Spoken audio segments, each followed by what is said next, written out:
Tin ভেঙে দোকানে লক্ষাধিক টাকার আসবাবপত্র চুরির ঘটনায় চাঞ্চল্য। নদিয়ার কৃষ্ণগঞ্জের মাছদিয়া ইলেকট্রনিক্সের দোকানে টিনের চাল ভেঙে ঘরে ঢুকে চুরির ঘটনায় চাঞ্চল্য। মাছদিয়া বাজারের ভেতরে পাঞ্জাব ন্যাশনাল ব্যাংকের পাশে শ্যামল বিশ্বাসের ইলেকট্রনিক্সের দোকান রয়েছে। শ্যামল বাবু সেইভাবে চোখে দেখতে পান না। সংসার চালানোর জন্য কর্মচারী রেখে কোনোভাবে জীবন জীবিকা নির্বাহ করেন।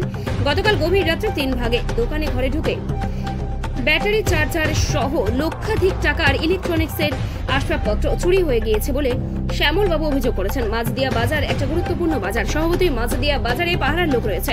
পাহারাদার থাকা সত্ত্বেও কিভাবে চুরি, প্রশ্ন ব্যবসায়ীদের। কৃষ্ণগঞ্জ থানায় খবর দেওয়া হয়েছে। সোমবার চুরির ঘটনার তদন্তে নেমেছে কৃষ্ণগঞ্জ থানার পুলিশ। বাইক ব্যাটারি চুরি হচ্ছে, ইনভার্টার ব্যাটারি চুরি হচ্ছে, ইনভার্টার মেশিন চুরি হচ্ছে, চার্জার চুরি হচ্ছে, ডিজেল আমার জেনারেটরের কিছু নতুন পাসপোর্ট চুরি হয়েছে, কিছু রেঞ্জ চুরি হয়েছে, তারপরে আপনার এই 1 লিটারের যে মোবিল ক্যান সেগুলো কিছু চুরি হয়েছে, প্লাস আরও কিছু মানে আমার তো চোখের কিনলে আরও কিছু মালপত্র যখন যা প্রয়োজন হচ্ছে আর কি খুঁজছি তখন দেখছি সেটা নেই, আরও অনেক কিছু মালই ঘর থেকে আউট হয়েছে। তারপরে আপনার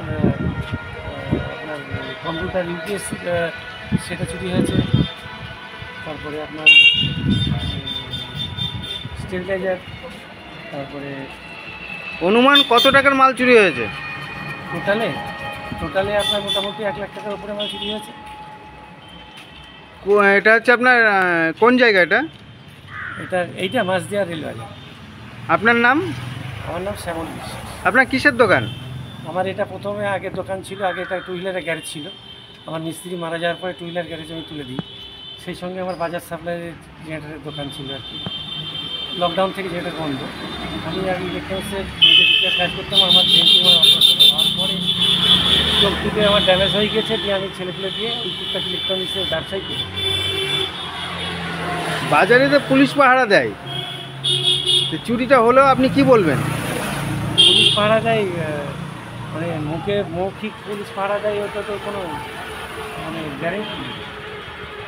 পুলিশ পাহারা যে দেয় এর কোনো গ্যারেন্টি নেই।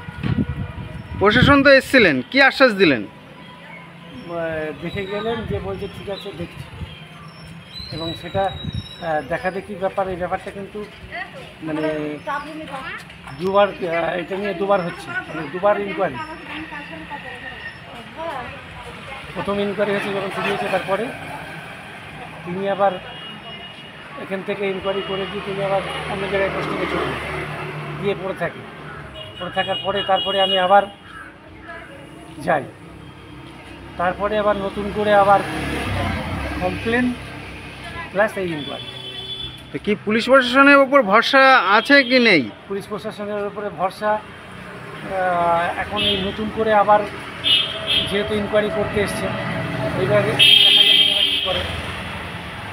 আমি তো অচল লোক, আমি তো কোনো হম্বিতম্বি কোনো তো কিছু বলতে পারবো না, কিছু করতে পারবো না। ওনাদের উপরই ভরসা, ওনারা যা করবে তাই।